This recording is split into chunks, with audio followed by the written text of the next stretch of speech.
हमारे पर्यटन एवं सांस्कृतिक मंत्री माननीय जयवीर सिंह जी आ चुके हैं।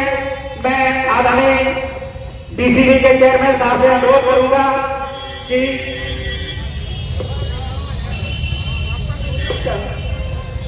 करूंगा कि वो माननीय मंत्री जी को इसमें चिन्ह और माला पहनाकर स्वागत करने का कष्ट करें। उनके साथ हमारे भाजपा के आदरणीय जिला अध्यक्ष भी आ चुके हैं, उनका भी स्वागत करने का कष्ट करें।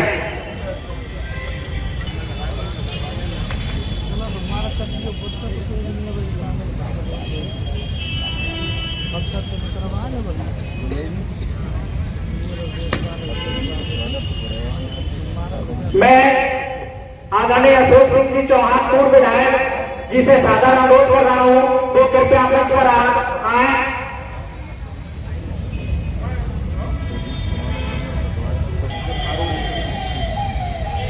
इसी क्रम को आगे बढ़ाते हुए अशरफ फारूकी जी जिला महामंत्री से अल्पसंख्यक मोर्चा से अनुरोध करूंगा कि वो आए और माननीय मंत्री जी का स्वागत करने का कष्ट करें।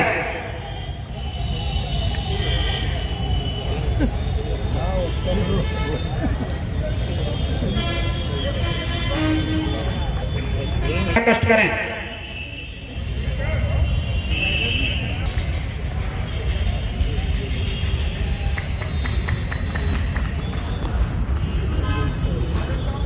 जी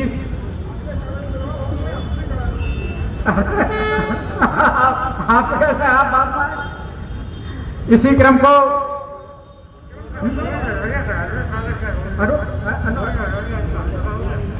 इनको बोलो तो हाँ बोलो तो इसी क्रम में मैं अनुरोध करूंगा अंबर चौहान जी से वो आए और अंजय यादव जी का स्वागत करने का कष्ट करें। और इसी क्रम में मैं अनुरोध करूंगा शेर सिंह भदौरिया जी से वो आए और गोविंद भदौरिया जी का स्वागत करने का कष्ट करें।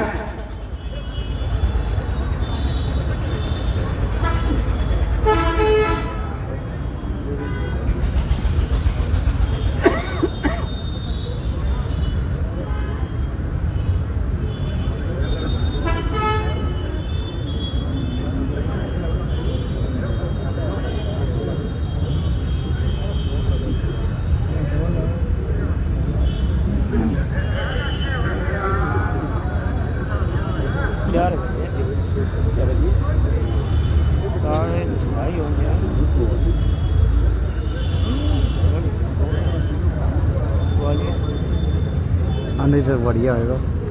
इसी क्रम को आगे बढ़ाते हुए मैं अपने भाजपा के यशस्वी जिला अध्यक्ष आदरणीय राहुल चतुर्वेदी से अनुरोध करूंगा कि वो उपस्थित लोगों को अपना उद्बोधन देने का कष्ट करें। आदरणीय राहुल चतुर्वेदी जी, जिला अध्यक्ष भाजपा।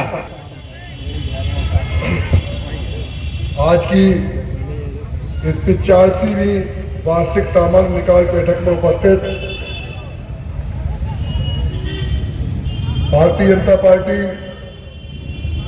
के बड़े नेता, उत्तर प्रदेश सरकार के कोऑपरेटिव मंत्री, लंबे समय से जिनके नेतृत्व में मैंने काम किया, ऐसे आदरणीय बड़े भाई JPS राठौर जी, हम सबके नेता, पूरे मैनपुरी जनपद में हर विधानसभा में पर्यटन विभाग के द्वारा विकास करा रहे विकास पुरुष बन चुके उत्तर प्रदेश सरकार के कद्दावर मंत्री आदरणीय ठाकुर जयवीर सिंह जी, भारतीय जनता पार्टी के वरिष्ठ नेता और उत्तर प्रदेश सरकार के पूर्व कैबिनेट मंत्री विधायक बहुमाओं आदरणीय श्रीमान राम नरेश जी अग्निहोत्री, भारतीय जनता पार्टी की राष्ट्रीय प्रदेश उपाध्यक्ष श्रीमती कमलावती सिंह जी, इस कोऑपरेटिव बैंक के अध्यक्ष श्रीमान नरेंद्र सिंह राठौर जी, फैक्टरेट के चेयरमैन आदरणीय प्रेम सिंह साकी जी, जिला पंचायत अध्यक्ष प्रतिनिधि आदरणीय गोविंद भदौरिया जी, पूर्व विधायक आदरणीय श्रीमान अशोक सिंह जी चौहान एवं मंच पर उपस्थित समस्त वरिष्ठ और ज्येष्ठ कार्यकर्ता बंधुओं, आज इस बैंक की AGM में उपस्थित बैंक के डायरेक्टर बंधुओं, कार्यकर्ता बंधुओं और हम सबके सुधी कार्यकर्ता बंधु, आज इस कोऑपरेटिव बैंक की एजीएम चल रही है। वहीं पर विकसित भारत संकल्प यात्रा आदरणीय मोदी जी के नेतृत्व में चल रही है। आदरणीय मोदी सिर्फ देश के बल्कि पूरे अंतर्राष्ट्रीय स्तर पर नेता बनकर उभरे हैं। भारत माता के ऐसे सच्चे सपूत अभी हम लोग देख रहे थे, सीधे लाभार्थियों से संपर्क करके बात कर रहे थे। उन्हीं की योजनाओं में से एक कोऑपरेटिव में विकास के लिए आदरणीय श्रीमान JPS राठौड़ जी पूरे उत्तर प्रदेश में कोऑपरेटिव के द्वारा कितना जनता तक पहुंचा जा सकता है, जनता का विकास हो सकता है, इसके लिए कार्य कर रहे हैं। बहुत ज्यादा बोलने की आवश्यकता नहीं है, बहुत ही सीनियर लोग मंच पर उपस्थित है। मैं आप सबका बहुत बहुत धन्यवाद करता हूं और बहुत बहुत आभार व्यक्त करता हूं। बहुत बहुत धन्यवाद। बहुत बहुत धन्यवाद आदरणीय जिला अध्यक्ष जी। इसी क्रम को आगे बढ़ाते हुए मैं बहन कमलावती सिंह जी से, जो प्रदेश के उपाध्यक्ष हैं, उनसे सादर अनुरोध करता हूं कि वो आएं और उपस्थित जनसमूह को अपना संबोधन देने का कष्ट करें। बहन कमलावती जी।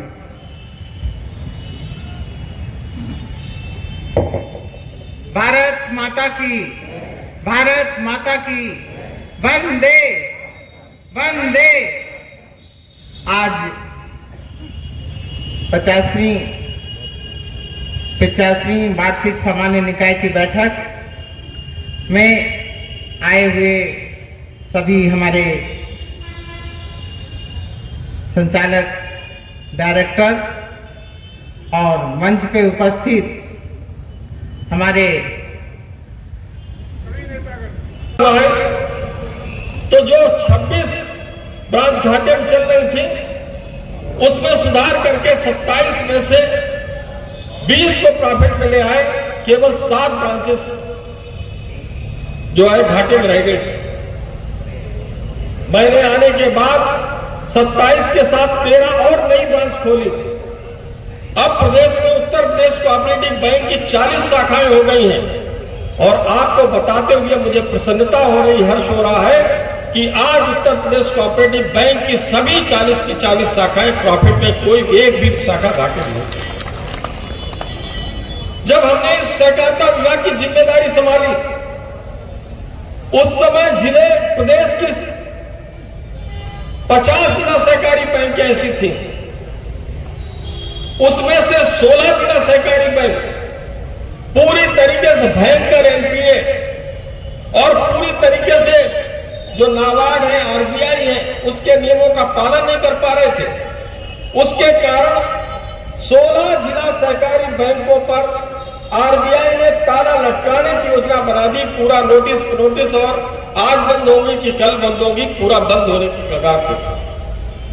हमने अधिकारियों को लगाया कि भाई किस तरीके से व्यवस्था आप संभाल रहे हो, और धीरे धीरे उस व्यवस्था को परिवर्तन किया। माननीय मुख्यमंत्री योगी आदित्यनाथ जी से बात की मैंने कि महाराज जी बहुत बुरी परिस्थिति है, तो उन्होंने कहा कि इसको सुधारना है। जब भी कैबिनेट की बैठक हो, आदरणीय जयवीर सिंह भाई साहब उसमें रहते हैं और ये हमारा साथ भी देते हैं।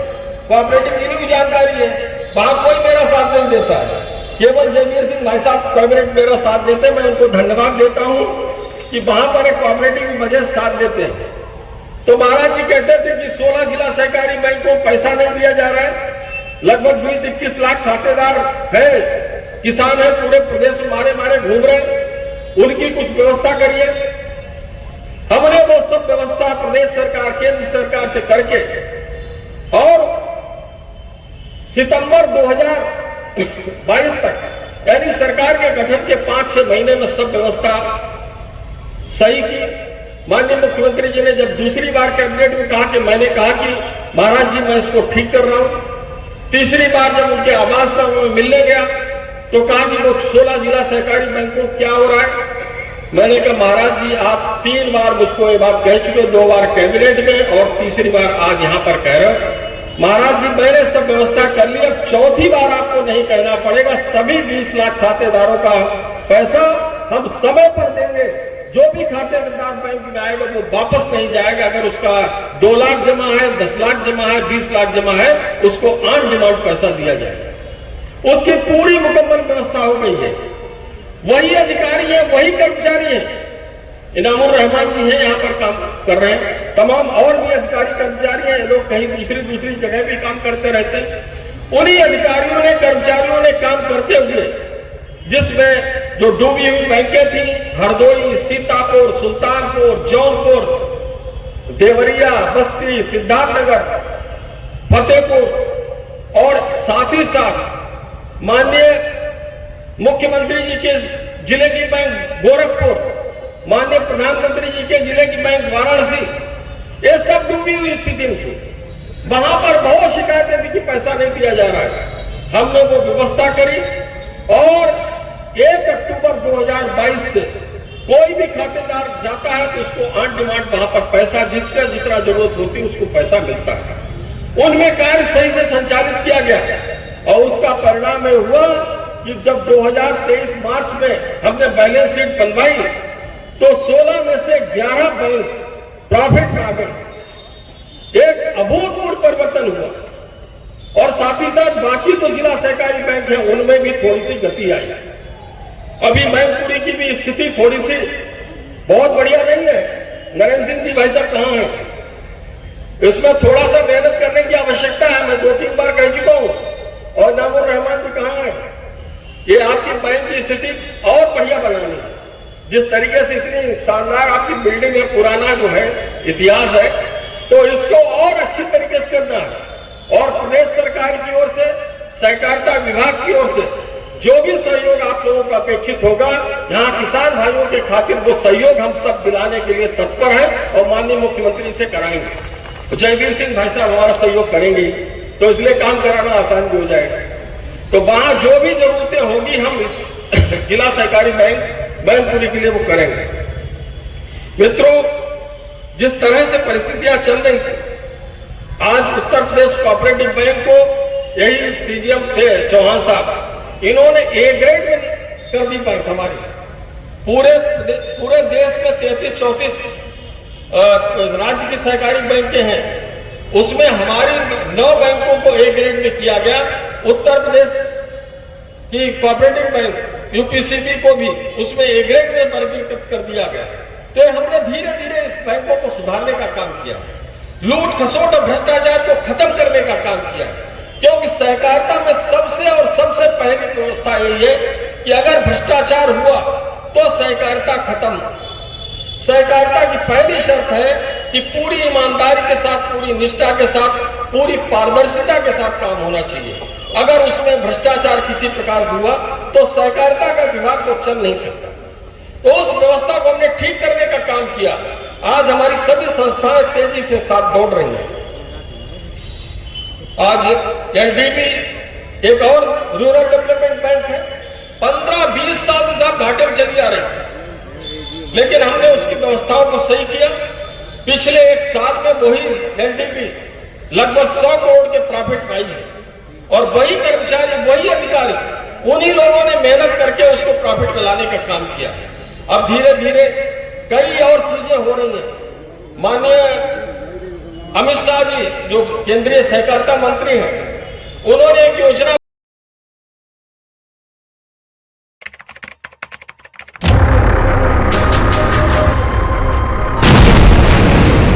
विस्फोट में 5 लोगों की जानें चली गई हैं और कुछ लोग गंभीर रूप से घायल हैं। बम विस्फोट की जांच के लिए आयोग बढ़ा दिया। मेरी आपसे गुजारिश है कि आप जाकर उनकी कुछ मदद करें।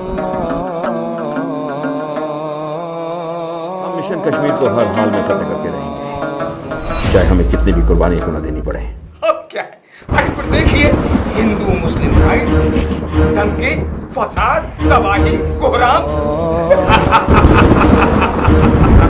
और तब हमारा कश्मीर आजाद और उस अखंड भारत के टुकड़े हो जाएंगे।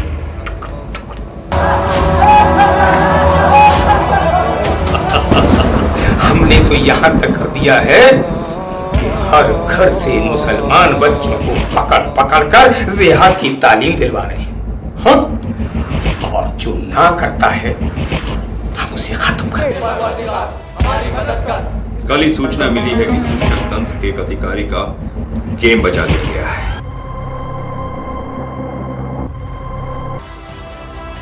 कैसे हो मंत्री जी? क्या उन लाशों को गटर में डलवा दे, सड़ जाएंगे। कौन पूछता है? आपकी काबिल तारीफ है जनाब।